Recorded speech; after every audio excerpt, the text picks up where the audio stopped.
How's it going, everybody? My name's Dave Whipple and you're watching Bushradical. In today's episode of the Bushradical Knife Shop series, what we're going to be doing is heat treating some knives. We're going to use our little brick forge that we built the other day, and I've got an old school toaster oven that I've dialed in so it's holding 400 pretty steadily. What I've got going on is I've got a thermometer inside the oven, and I'm trying to figure out exactly how tight of a tolerance this thing is going to hold and where exactly is 400 degrees on the dial, because it's not right. But so long as I know where it works and how it works, it's going to be just fine. I can see it's cycling because the burners were hot and now I don't see them anymore. So what I'm probably going to have to do is I'm going to probably have to put a big steel heat sink in here so it'll hold the temperature as the burners shut off and come back on. Right now I think that oven will be fine. It's older, it's quite insulated, it's probably inefficient, but it'll get to 400, not a problem. I just need to find a sweet spot where it's going to stay at 400. You know, let me show you one other thing I'm pretty happy about. And I don't know if you guys can see that. I went and bought myself a stamp because putting your name on a knife is pretty important. Not only for people who are buying it, but just for people that make knives. You know, you definitely want to know which ones you've made and what's yours. Now, I can't think of a more simple operation. I just come over to the Anvil, make sure that the stamp is facing the right direction. I find the place on the knife blank I want the stamp itself to be. Generally what I'm doing here is I'm trying to line up the top of the stamp with the top of the knife blank so that the two are parallel to each other, so that the name doesn't run uphill or run downhill. Because this particular anvil is a railroad track and it's got a little bit of a curve to it, I try to get the top of the knife blade right about on the high spot right in the middle. Once I'm pretty sure that that stamp is right where I want it, hold it down nice and firm, give it a good whack.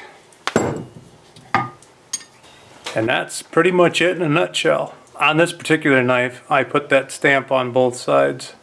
It's nice and crisp, it's nice and clean. And this oven seems to be holding pretty good at right around 400 now. And the dial is completely off. It's like I've got it at like 275. But the thermometer is reading right around 400 degrees. But what I think I'm going to do is stabilize it. I think I'm going to put about, I don't know, 10 or 12 pounds of iron inside here between the two burners.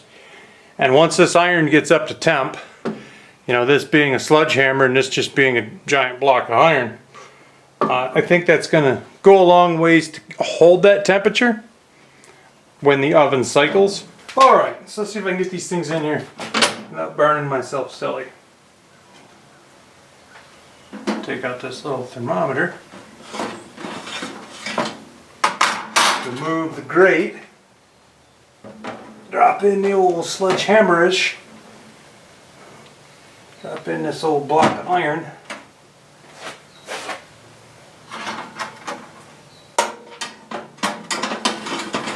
Put the grate back in.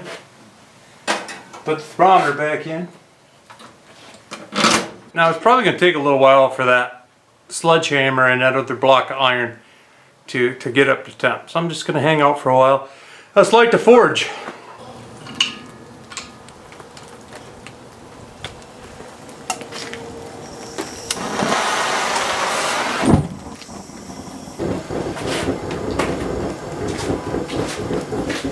Now for this first run of knives, I've got 2 gallons of oil. I've got myself a quench container. First I'm going to throw some steel in there so I can get the steel hot and warm up the oil. Got a candy thermometer too. I'm just going to take a piece of rod, chuck it in there, let that get hot. Alright. This will be the base for my quench. This will be my quench container. Now for quenching, I'm going to use food grade peanut oil.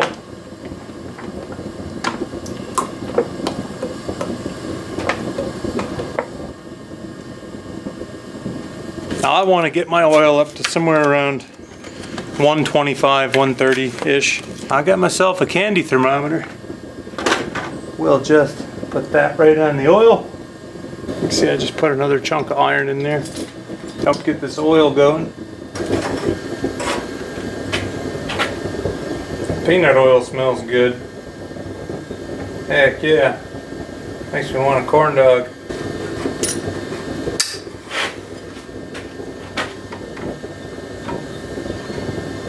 I think what I'll do is I'll load a few of these knife blanks in here and get them warming up. My oil's getting real close. I'm trying to get them up to temp.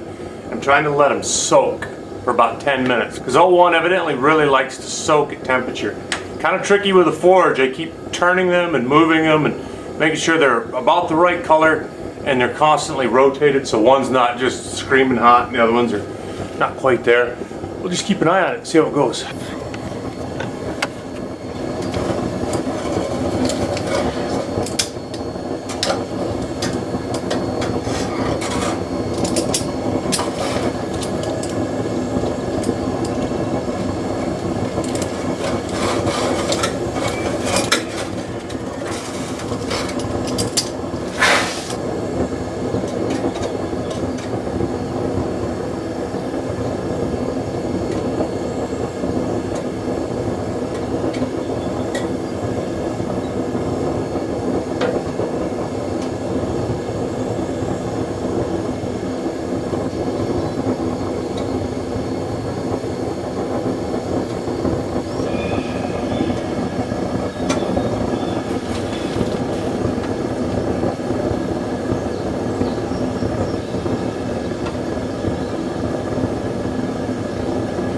Come over here and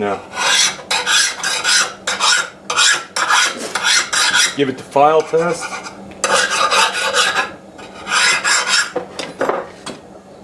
Sounds like it really took good. And right into the oven. You can see I'm starting to get a bit of decarb on these things. Starting to scale off on the sides. And I think that's just because they've been soaking for a while.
Heated up in the forge to the critical temperature, quenched. I checked every one of them with a file. They all got good and hard. I'm gonna give them a 2-hour soak in the oven. And I've got that oven dialed into where the oven thermometer, aftermarket oven thermometer, says it's 400 degrees. There's a piece of tape on it with a little mark. And so I'm pretty sure that's accurate. I'm gonna give it 2 soaks for 2 hours at 400 degrees. And then they'll be ready to finish. Feel free to throw your questions in the bottom, but also understand I'm just getting started at this myself and want to take you guys along for the ride. So if you're like me, you're a beginning knife maker, wanted to kind of see the process from a beginner standpoint, thank you for tuning into this video. My name's Dave Whipple, and you're watching Bushradical. Be radical, eh? See you soon.